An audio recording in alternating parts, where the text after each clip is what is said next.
Oke, bismillah, assalamualaikum warahmatullahi wabarakatuh. Alhamdulillah.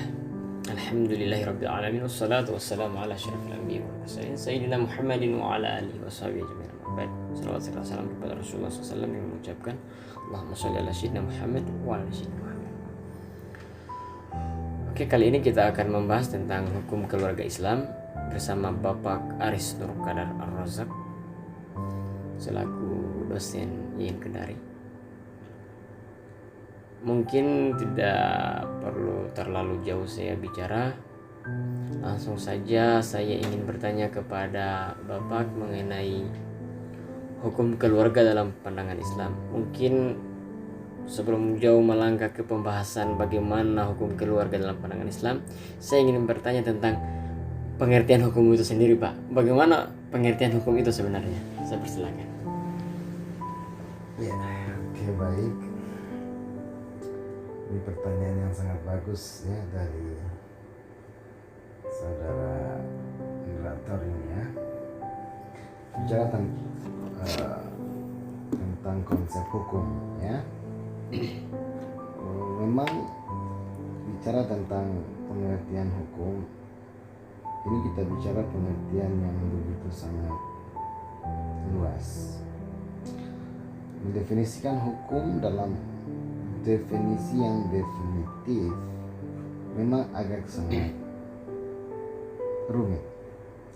Bahkan Immanuel Kant pernah berkata bahwa masih saja orang kemudian mencoba mendefinisikan hukum itu secara tetap, secara rigid, secara definitif, tapi sebenarnya mereka tidak akan mampu. Karena apa? Hukum itu dia selalu berkembang, ya, dia develop, dia change, dia berubah dan dia shift, dia bergeser, kan gitu. Namun untuk kepentingan ilmu pengetahuan, ya, untuk pengetahuan kajian tentang hukum, memang harus diberikan satu definisi operasional tentang hukum itu sendiri.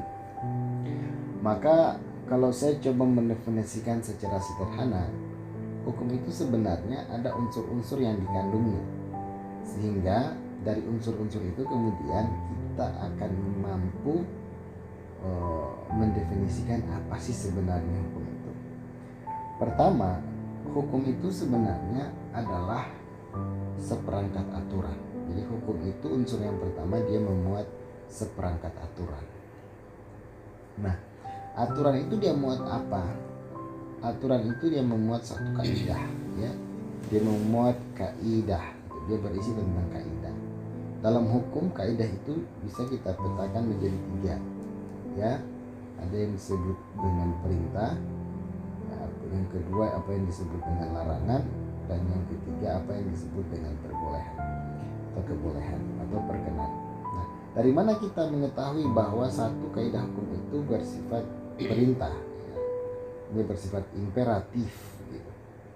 Nah, dari bunyi pasal atau bunyi ayat, misalnya kata-kata, Anda mendengar kata wajib, harus, itu adalah kata-kata perintah. Itu kata-kata perintah. Misalnya dalam Al-Quran kita dengar, misalnya dalam Quran surah kedua ayat 183, misalnya dikatakan bahwa ya ayyuhalladzina amanu kutiba. Nah, dari kata kutiba ini, ya, dituliskan, itu namanya fil amar, kata perintah lah di situ, makanya diwajibkan seperti itu.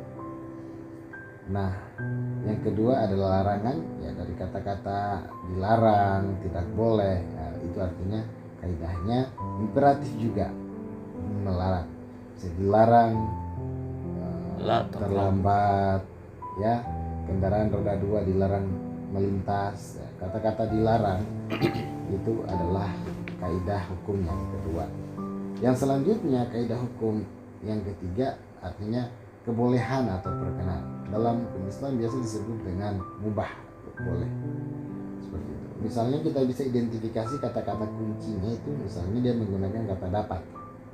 Kalau dalam undang-undang perkawinan misalnya kita temukan satu pasal yang menyatakan bahwa calon mempelai pria dan calon mempelai wanita sebelum melangsungkan akad nikah dapat membuat perjanjian pranikah.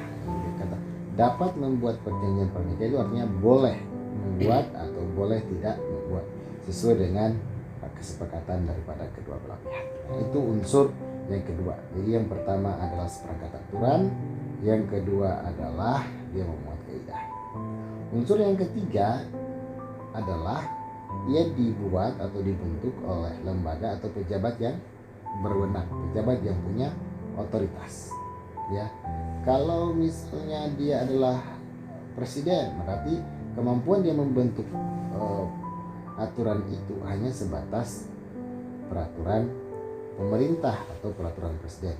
Kalau join dengan DPR, maka dia bisa buat undang-undang. Sehebat-hebatnya presiden, dia tidak bisa misalnya membuat peraturan daerah karena itu miliknya pemerintah daerah. Atau dia tidak bisa membuat peraturan Mahkamah Konstitusi atau Mahkamah Agung karena itu kewenangan daripada Mahkamah Agung. Jadi dia harus memiliki otoritas, kewenangan. Nah, jadi bisa kita susun bahwa hukum itulah seperangkat aturan. Kemudian aturan itu dia memuat kaidah, kaidahnya itu perintah, larangan, dan berkenan. Kemudian dia dibentuk oleh lembaga yang berwenang. Apakah sudah cukup? Tentu ini belum cukup.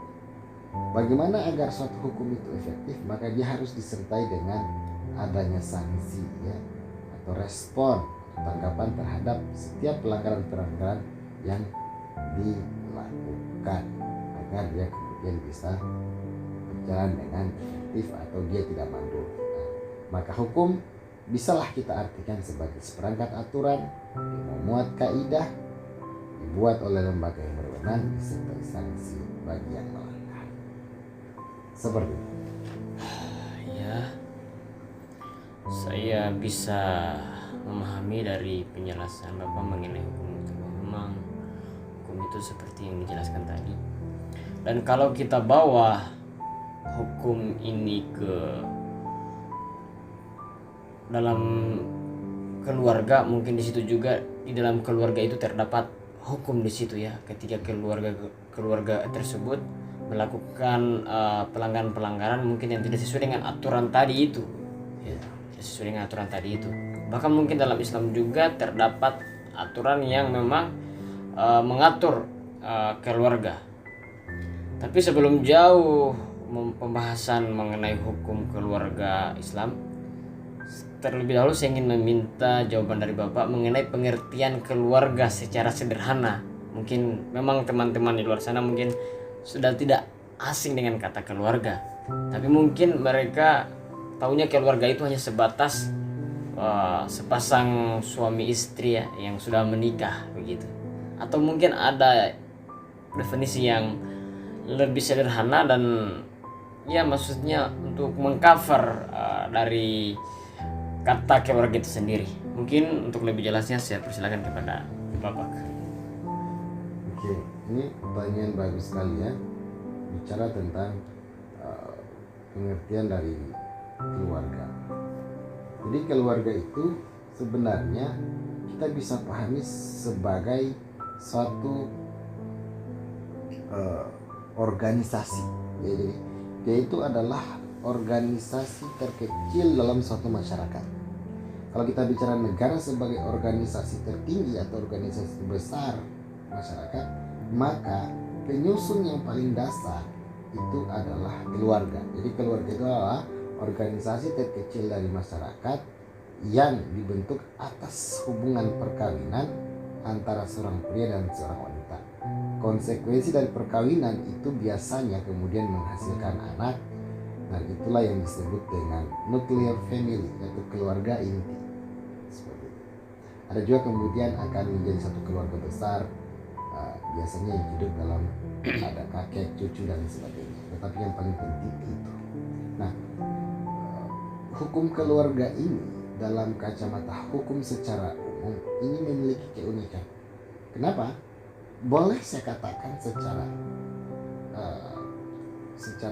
gamblang, ya, saya bisa berkata dan ini bisa saya pertanggungjawabkan bahwasannya hukum keluarga itu adalah hukum yang pertama dibanding dengan hukum-hukum yang lain. Saya bisa buktikan misalnya dalam aspek historis. Kalau kita bicara hukum, kita bicara manusia, ya, kita bicara manusia. Kalau kita bicara manusia, maka kita bicara manusia pertama dalam iman kita sebagai seorang muslim. Manusia pertama itu adalah Adam, ya. Adam alaihissalam, ya, Nabi Adam alaihissalam. Ketika Nabi Adam diciptakan, ya, dalam satu kehidupannya, dia kemudian merasa ada yang kurang dalam hidupnya. Nah, melihat keadaan itu, kemudian Tuhan menciptakan apa yang disebut dengan Hawa, pasangan, sehingga mereka terjadi suatu ikatan perkawinan. Oleh karena itu bisa kita katakan secara berani bahwasanya memang hukum yang pertama terbentuk itu adalah hukum keluarga, di mana perkawinan antara Nabi Adam alaihissalam dengan wanita pertama, yaitu Siti Hawa. Nanti ketika Adam dan Hawa kemudian melahirkan anak yang kita kenal dalam catatan sejarah disebut Qabil dan Habil, seperti itu. Qabil dan Habil ini masih dalam nuclear family, masih dalam hukum keluarga. Nantilah kemudian dalam perkembangan selanjutnya ada yang kita sebut dengan Qabil membunuh Habil. Itulah yang disebut berkembang menjadi hukum pidana. Hukum pidana. Lalu keturunan mereka makin banyak akan menyusun suatu komunitas masyarakat dan komunitas menjadi satu organisasi yang disebut negara, maka muncullah hukum-hukum yang lain seperti hukum tata negara. Secara sederhana bahwa hukum keluarga adalah hukum yang pertama kali ada di atas permukaan bumi ini, seperti itu, dan pengertiannya sangat jelas sekali. Dia adalah organisasi terkecil dalam masyarakat yang terdiri atas seorang suami dan seorang istri yang terbentuk atas hubungan perkawinan. Oke, penjelasannya sederhana tapi mengcover semua pertanyaan saya. Oke, selanjutnya kita akan bahas secara menyeluruh yang berkaitan dengan Islam. Berbicara tentang hukum keluarga Islam, tentunya ini adalah pembahasan yang panjang, ya. Tidak akan mampu didudukkan dalam waktu yang singkat ini.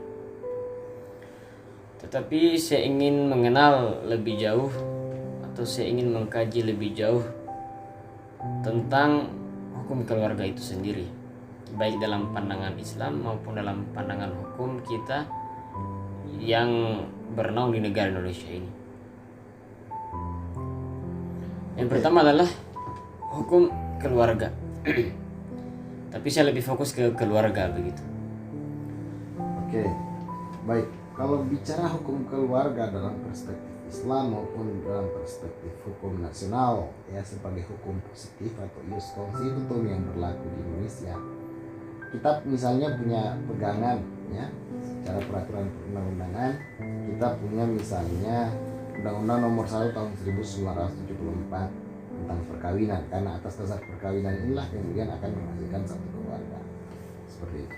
Selain Undang-Undang Nomor 1 Tahun 1974, ya, masalah keluarga juga itu kemudian diatur dalam Instruksi Presiden tahun 1991 tentang kompilasi hukum Islam. Nah, disitulah kemudian dipelajari tentang hukum keluarga. Nah, hukum keluarga Islam ini sebenarnya ada yang disebut sebagai, dalam bahasa Arab biasanya disebut dengan al-ahwal as-syahsiyah atau ahwal syahsiyah. Nah, dari hukum keluarga ini kemudian akan menghasilkan derivasi-derivasi hukum lainnya. Kita akan belajar selain hukum perkawinan, kita juga akan bicara misalnya hukum tentang kewarisan. Itu semua masuk dalam bidang atau rumpun ilmu yang disebut dengan hukum keluarga, seperti itu. Jadi dasar pegangannya kita sebenarnya ada di Undang-Undang Nomor 1 Tahun 1974. karena dikatakan di situ dengan tegas asal mula keluarga itu kan dibangun atas basic perkawinan atau pernikahan. Namun undang-undangnya dia sebut itu adalah undang-undang tentang perkawinan ya nomor 1 tahun 74. Dia katakan bahwa perkawinan itu adalah ikatan lahir batin antara seorang pria dan seorang wanita ya, sebagai suami istri untuk ya membentuk keluarga yang ya tentunya yang bahagia kekal abadi berdasarkan ketuhanan yang Maha Esa, seperti itu. Lebih lanjut dalam kompilasi hukum Islam pada poin ketentuan umum dia katakan bahwa perkawinan itu adalah pernikahan ya, dikatakan perkawinan adalah pernikahan, yaitu akad yang sangat kuat ya atau mitsaqan walizan untuk menaati perintah Allah dan menjalankannya merupakan ibadah. Jadi banyak sekali aspek yang dikandung dalam suatu perkawinan itu. Jadi dalam Islam ya, perkawinan itu bukan hanya hubungan keperdataan, bukan hanya hubungan keperdataan ya antara seorang pria dan seorang wanita, tapi dia dikatakan sebagai akad yang sangat kuat, mitsaqan ghalidhan. Bahkan kata-kata mitsaqan ghalidhan ini kalau kita baca lagi dalam Al-Quran itu untuk menunjukkan suatu ikatan, suatu perjanjian yang begitu tinggi, sakral. Beberapa misalnya kita temukan tentang perjanjian Musa dengan Tuhannya ya, disebut dengan mitsaqan ghalidhan, akad yang sangat kuat. Maka hubungan perkawinan atau hukum keluarga dalam Islam itu ya, ikatan perkawinan dalam Islam itu tidak hanya hubungan keperdataan, tapi dia lahir batin ya, bukan aspek keperdataan saja, tapi dia hubungan lahir batin. Nah, jadi ada aspek perdatanya atau muamalahnya, kemudian ada aspek akidahnya ya, menaati perintah Allah, nah itu akidah, kemudian ada ibadah. Jadi ya, sangat paripurna sekali. Selain muamalah, kemudian dia bicara akidah, kemudian dia bicara ibadah. Itu sangat luar biasa kompilasi Islam bagaimana memformulasi pengertian daripada perkawinan. Oke, mungkin saya langsung ke masalah keluarga ya. Tadi sudah dibahas tentang secara umum mengenai hukum keluarga Islam ya. Mungkin saya ambil permasalahan, misalkan ya, ada pasang suami istri yang telah menikah ya. Lalu si suami ini meninggalkan istrinya tanpa kabar, begitu. Kira-kira bagaimana menurut Bapak?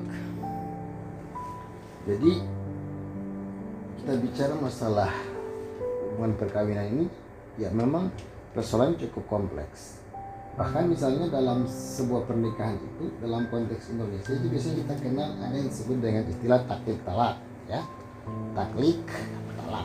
Tapi taklik itu adalah sesuatu yang bergantung ya, talak. Sementara talak itu ya dia berpisah gitu. Jadi perpisahan atau talak itu dia bisa terjadi karena ada sesuatu yang tergantung, ada satu alasan. Itu diucapkan ketika proses akad nikah. Jadi dalam buku-buku pernikahan, buku nikah itu selalu ada taklik talak, ya, di mana di situ ada kewajiban yang harus dilakukan oleh suami dan istri. Misalnya tidak boleh meninggalkan istri, ya, tanpa nafkah, misalnya 6 bulan berturut-turut, ya, dan sebagainya. Jadi ketika seorang suami meninggalkan istrinya tanpa kabar ya tentu akan berimplikasi dengan nafkah, itu kemudian akan terwujud yang disebut dengan taklid talak tadi, talak yang digantungkan seperti itu. Jadi dia bisa talaknya itu bisa tanpa mengucapkan talak gitu. iya seperti itu. Tapi kemudian itu pun juga karena ini adalah hubungan keperdataan, maka akan tergantung dengan keridhaan atau kerelaan istri. Kalau istri, karena kalau dalam hukum pidananya biasanya disebut dengan delik aduan, yang begini-begini ya delik aduan. Tapi kalau istri rela, tidak ada masalah dalam aspek itu. Tetapi suami kemudian bisa berdosa dalam hal ini, karena itu perbuatan yang sangat zalim seperti itu. Tapi kalau istri, dia akan menuntut, misalnya dia tidak memberikan nafkah 6 bulan secara berturut-turut, dia bisa kemudian memanfaatkan fasilitas taklid talak itu. Itu sebenarnya intinya. Oke. Talak itu saya pernah dengar dalam Islam bahwasanya ada 3 kali talak. Iya. Untuk kemudian membatalkan pernikahan itu. Mungkin bisa dijelaskan? Ya, jadi memang kalau kita bicara talak, ya, kita bicara talak, ini memang dalam kalau baca fikih klasik ya, ini memang banyak sekali didominasi oleh suami. Seperti itu. Dalam hukum Islam, talak itu atau perpisahan antara suami dan istri, laki-laki dan perempuan, ya pria dan wanita sebagai suami istri, itu kemudian dikenal dengan 2 istilah ya dalam hukum perkawinan Islam di Indonesia. Ada yang disebut dengan cerai talak, ya, ada yang disebut dengan cerai gugat. Kalau cerai talak itu cerai yang diinisiasi oleh suami. Jadi suami, karena beberapa fikih klasik mengatakan memang itu adalah hak yang sangat dominan dari seorang laki-laki. Nomenklatur istilah yang kedua biasanya kita kenal dengan cerai gugat. Cerai gugat itu artinya istri yang melakukan gugatan kepada suami atas alasan-alasan yang dibenarkan. Misalnya ada alasan-alasan perceraian, baik di dalam Undang-Undang Nomor 1 Tahun 74 maupun dalam kompilasi hukum Islam. Itu sangat jelas. Jadi ada beberapa level tadi, ya, ada beberapa level tadi.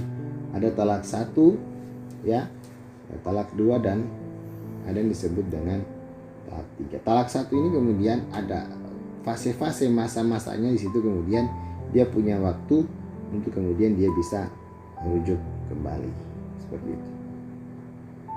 Tapi kalau sudah sampai jatuh talak 3, sampai masa iddah selesai dan tidak ada lagi rujuknya, maka dalam hukum perkawinan Islam itu kemudian hakim akan memutuskan dalam putusannya, ya, terputuslah hubungan perkawinan antara seorang pria dan wanita tadi. Jadi terputusnya hubungan perkawinan itu ada 2, ya. Ada yang disebut dengan perceraian, ada yang disebabkan karena kematian, dan ada juga apa yang disebut dengan putusan pengadilan seperti itu. Itu sebab. Jadi kalau kematian, ya, misalnya saudara Alwi menikah, ya, dengan siapapun itu tanpa kita sebut namanya, ya, Alwi misalnya meninggal, ya, atau istrinya meninggal, maka terputuslah hubungan kedua seperti itu. Oke. Saya lebih ke masalah ya dalam penjelasan hukum Islam ini. Kita lihat lagi ketika sepasang suami istri menikah, itu istri terkadang bilang seperti ini dan mengeluh kepada ustadz-ustadz, pesannya terkadang, ya, kok suami saya enak, saya yang ngurusin rumah, saya ngurusin anak, dia pulang kantor langsung lepas baju, terus istirahat, ya, dia enak gitu kerjanya. Sementara istri itu nyuci piring, terus semua pekerjaan rumah dia yang lakukan, jaga anak. Sementara suami terkadang dia hanya mengetahui kerjanya saja tanpa memperdulikan bagaimana pekerjaan rumah itu yang dilakukan oleh istri. Mungkin seperti itu, Pak.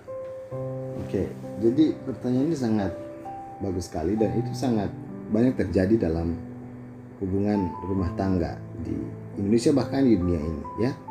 Saya akan jawab dalam dua perspektif. Idealnya memang karena hubungan pria dan wanita ini sebenarnya kan hubungan yang koordinasi ya, bukan subordinasi. Ya, mereka punya tupoksi yang apa namanya? Secara profesional mereka harus menjalankan masing-masing sesuai dengan fitrahnya kan, seperti itu. Nah, itu seperti itu. Jadi dia punya hubungan yang simetris dengan profesi distribusi pekerjaan yang berbeda-beda. Tapi karena dia adalah hubungannya suami istri, makanya mereka harus saling membantu dan saling memahami kondisi masing-masing, saling mensupport ya.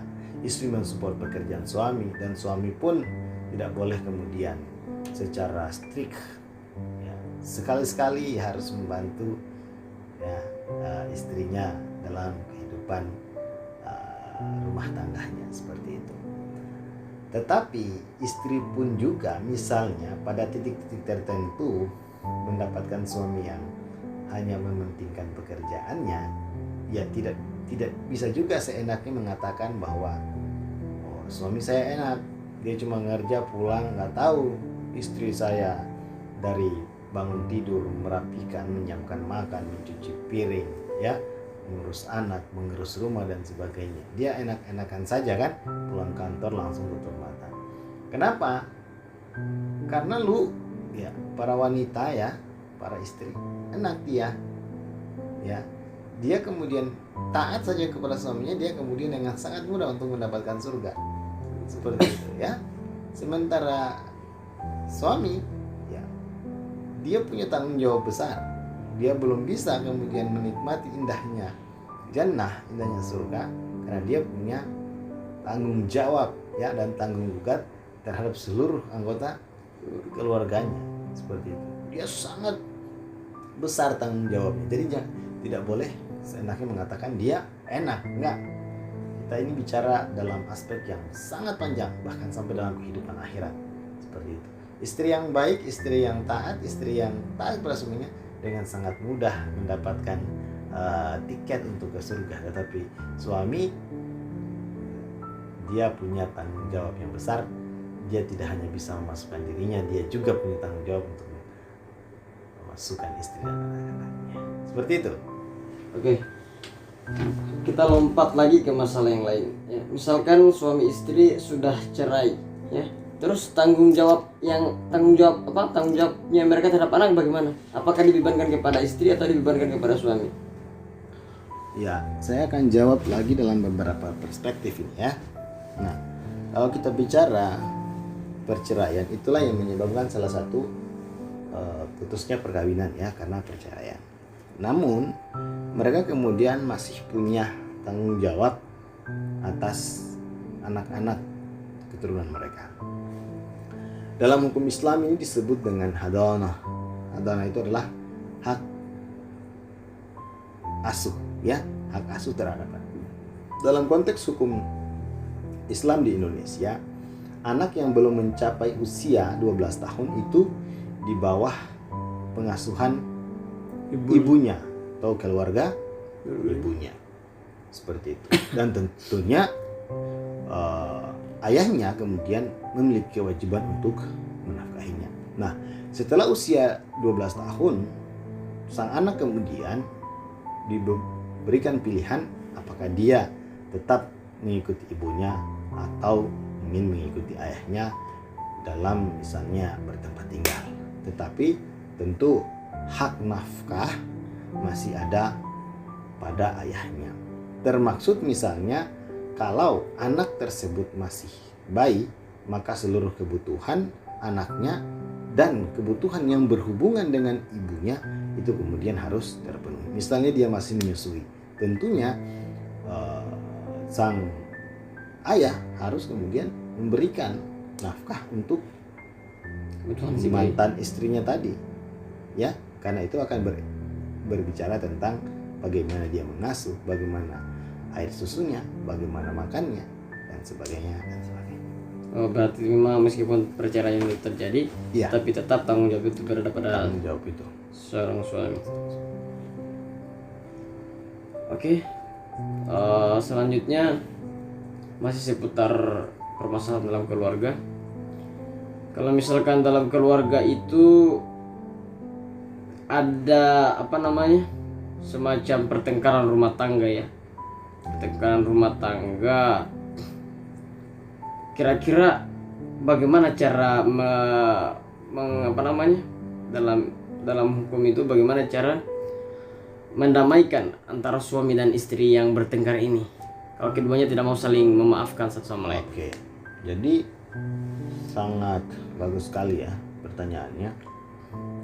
Kita bicara masalah internal dalam rumah tangga, cekcok, mungkin berani saya katakan bahwa itu pasti akan terjadi dan pasti akan menimpa suatu perkawinan. Seberapa besar pun cinta seorang laki-laki dan perempuan, dan perempuan terhadap laki-laki dalam hubungan suami istri, pasti ada suatu masa akan terjadi suatu pertengkaran, percekcokan. Tinggal kemudian kadar atau level-levelnya yang berbeda. Ada misalnya yang piring terbang ya, atau hanya misalnya ada yang diam saja seperti itu. Pasti akan ada namanya pertengkaran. Lalu bagaimana kemudian ketika terjadi pertengkaran itu? Ya itulah kemudian dibutuhkan sikap dewasa dari seorang suami dan istri untuk bagaimana kemudian saling berdamai, saling memaafkan. Karena itu pertengkaran harus dianggap sebagai satu bunga-bunga dalam suatu hubungan rumah tangga. Bahkan itu pernikahan itu bisa lebih awet ketika ada pertengkaran kemudian mereka berpisah 1-2 hari dan beberapa kemudian yang akan menimbulkan lagi benih-benih rindu. Seperti itu. Ada juga seperti itu. Walaupun kemudian ada juga pertengkaran yang menyebabkan perpisahan. Tetapi memang yang paling pertama dan utama itu adalah dibutuhkan ibda binafsi, dimulai dari diri masing-masing, kemudian bersifat legowo untuk saling memaafkan pasangan satu sama lain, baik dari suami maupun dari sang istri. Tetapi Pak, bagaimana kalau memang pertengkarannya ini sudah sangat tidak bisa didamaikan oleh kedua belah pihak? Al-Quran sebenarnya sebagai kitab induk, petunjuk, hudalinas, bukan saja umat Islam tapi seluruh manusia, dia sudah mengatakan jika terjadi pertengkaran keduanya, jadi memang Al-Quran sudah mewanti-wanti, dia sudah menyiapkan satu bentuk alternatif ketika tadi pertengkaran keduanya dan tidak mau didamaikan. Maka Al-Quran mengatakan, maka utuslah hakam, utuslah seorang diplomat, utuslah seorang wakil dari keluarga perempuan yang dianggap memiliki ketokohan dan dari keluarga laki-laki yang dianggap punya ketokohan untuk kemudian mendamaikan keduanya. Seperti itu. Jadi kalau memang tidak bisa diselesaikan secara internal, ya pihak keluarga kemudian memainkan penting. Dalam Al-Quran disebut dengan hakam tadi. Tapi kalau yang punya, orang-orang yang dituakan, orang-orang yang punya ketokohan, yang kemudian akan memberikan nasihat tentang bagaimana kemudian mempertahankan hubungan rumah tangga itu lebih baik daripada memilih jalan perceraian. Karena perceraian ini memang dalam Islam itu memang tidak dilarang, tidak dilarang. Tetapi itu perbuatan yang boleh, yang halal, tapi sangat dimurkai oleh Allah. Gitu. Artinya kalau tidak ada alasan syar'i, memang nggak boleh untuk melakukan. Bahkan dalam beberapa kata-kata bijak mengatakan bahwa itu sampai singgah sana al-arsy, Allah itu berguncang ketika ada hambanya kemudian yang mengucap kata talak, mengucap kata cerai dalam lisan mereka. Ada beberapa juga perkataan-perkataan seperti itu, walaupun ada yang mengatakan bahwa itu adalah hadis yang lemah, hadis yang dhaif, tetapi inti yang bisa kita tangkap bahwasannya Allah betul-betul kemudian sangat mencoba bagaimana menghindari kata-kata yang disebut dengan talak tersebut. Seperti itu. Oke, terima kasih atas jawaban-jawaban yang diberikan. Masih seputar keluarga. Di sini saya ingin kembali mengangkat masalah terkait dengan masalah keluarga. Tapi memang kalau ada pertengkaran dan itu diselesaikan oleh tokoh di keluarganya kita masing-masing ya, baik itu di pihak istri maupun pihak suami, tentunya di bawah suami di situ kayak agak berkurang ya, menurut saya pribadi, karena dia tidak mampu menyelesaikan masalah dalam keluarganya sendiri. Bagaimana tanggapan Bapak terkait hal tersebut? Ya, artinya itu sesuatu yang tergantung bagaimana itu kan bagian daripada ikhtiar ya, karena kita bisa pahami bahwa memang pada prinsipnya start awal memang barang itu sudah tidak bisa lagi mereka selesaikan secara berdua seperti itu. Mungkin wibawa akan menurun, tapi itu adalah usaha ikhtiar mereka bagaimana mencari jalan damai. Dan menurut saya itu lebih tinggi dibanding dengan perceraian tadi. Dan seperti itu. Jadi ini bagian daripada ikhtiar. Yang penting kemudian tidak merendahkan serendah-rendahnya, tapi itu bagian daripada ikhtiar untuk menjaga, mempertahankan hubungan keluarga yang mereka telah bina. Oke, terkait dengan dengan gaji sekarang ya, gaji suami dan gaji istri. Ada yang mengatakan bahwasanya uang suami adalah uang istri adalah uang istri, atau gaji suami adalah gaji suami untuk istri, gaji istri untuk istri begitu. Apakah bagaimana hal tersebut disikapi? Seperti itu. Iya, kita bicara itu ya, pertama kita bicara masalah hak dan kewajiban sebenarnya ya. Kita bicara hak dan kewajiban. Bahwasannya hal yang seperti itu ya oke, secara profesional kita bisa katakan seperti itu, karena kewajiban yang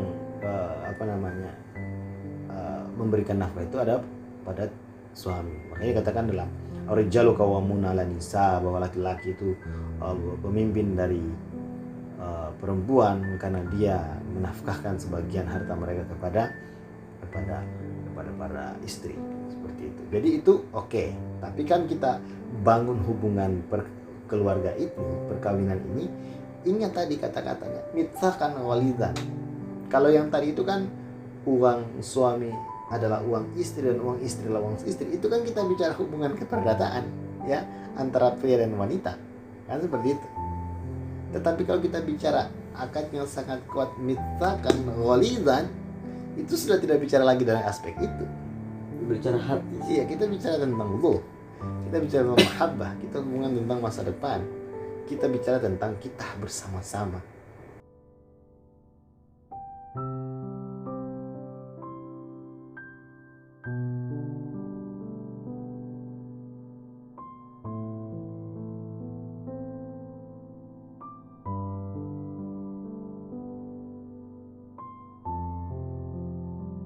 Tapi dalam aspek yang lebih luas, saya bisa katakan pemisahan harta antara suami dan istri pada titik tertentu memang sangat diperlukan.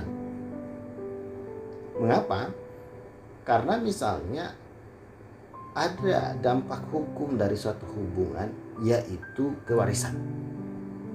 Yang menjadi masalah adalah karena kenapa dalam Islam itu suami dan istri itu adalah sama-sama ahli waris. Contoh, Anda adalah suami, si wanita adalah istri kan begitu. Kemudian kalian memiliki anak. Permasalahannya ketika harta kalian tercampur dengan susah dibedakan, susah dipisahkan, yang menjadi masalah adalah misalnya Anda meninggal, istri Anda itu kan hak waris terhadap Anda, memiliki hak waris. Anak Anda juga memiliki hak waris, kan begitu. Pertanyaannya adalah Siapa? jika apa namanya, Anda punya hak waris itu kan terhadap harta suamimu yang meninggal, mendiang suami kan gitu. Kalau dia tercampur bagaimana? Itu akan sangat susah. Tapi kalau dia terpisah gampang.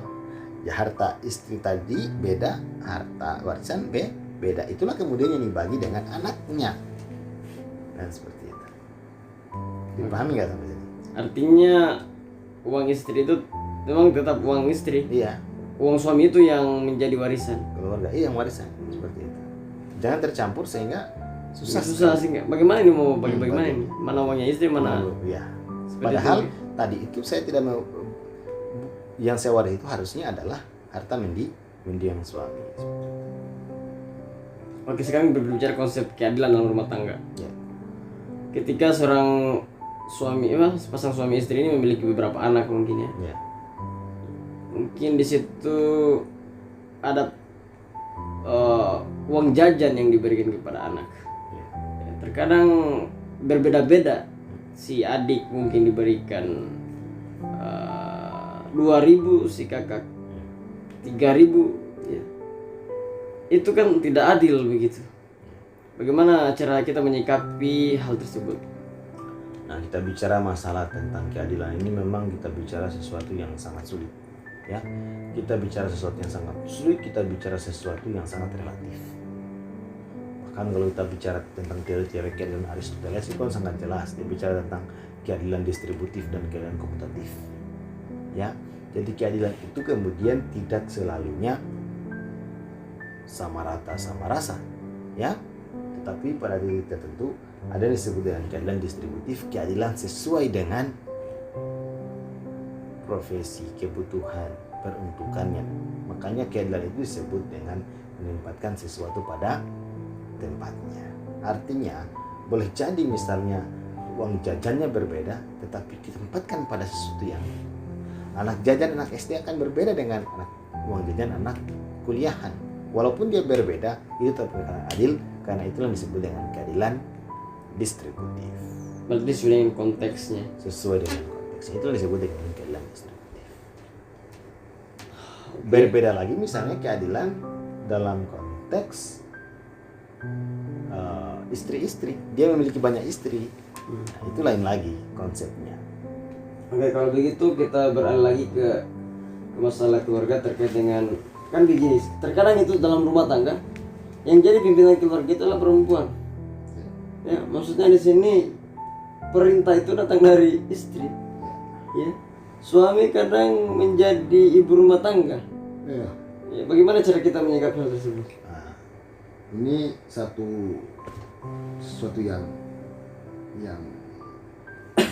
yang berbahaya menurut saya ya. Itu sesuatu yang berbahaya karena itu sangat bertentangan dengan fitrah ya dalam kehidupan rumah tangga. Walaupun saya juga akan mengatakan bahwa hubungan keduanya itu hubungan yang relasi, hubungan koordinasi, bukan hubungan subordinasi, bukan hubungan atasan bawahan, tetapi masing-masing memiliki profesi yang, tetapi profesinya kemudian tidak boleh overlapping. Istri kemudian harus paham posisinya, suami harus paham posisinya. Namun yang terjadi dalam beberapa hubungan rumah tangga, istri mendominasi, bahkan dia kemudian menjadi kepala keluarga seperti itu. Maka kita bisa dengar istilah 01 ya. Suami misalnya dia mengatakan, sama anaknya ya, seorang suami mengatakan kepada anaknya mengatakan, bersihkan cepat, jangan menghambur, nanti 01 datang. Itu dia bicarakan istri. Ini kan sesuatu yang sangat berbahaya dalam hubungan rumah tangga. Posisi suami itu harus memegang kendali seperti itu. Nggak boleh terjadi hal-hal yang seperti itu. Bahkan ada beberapa istri bukan lagi menyenang gelar 01, bahkan di situ ada disebut 00. Wah, itu yang lebih parah lagi. Jadi suami itu kemudian yang akan dimintai pertanggungjawaban ketika tidak mampu memegang kendali nahkoda bahtera rumah tangga. Dia akan mempertanggungjawabkan atas kelemahan dan kelalaian dia terjadi. Karena yang dimintai pertanggungjawaban adalah sang nahkoda. Istri juga Tapi kan semua itu tergantung dari nahkoda. Istri bisa berbuat melampaui itu ya akibat dari peran-peran suami yang dia tidak mampu menjalankan perannya dengan sangat baik. Berarti di situ ada fungsi manajemen. Fungsi dia leadership ya, leadership kepemimpinan. Oke, mungkin diskusi kita pada malam hari ini kita cukupkan sampai di sini ya. Oke. Nanti kita lanjut lagi. Bagi teman-teman yang ingin mendengarkan video selanjutnya, tetap pantengin terus channel Suara Lintas Inspirasi, karena akan ada part-part selanjutnya.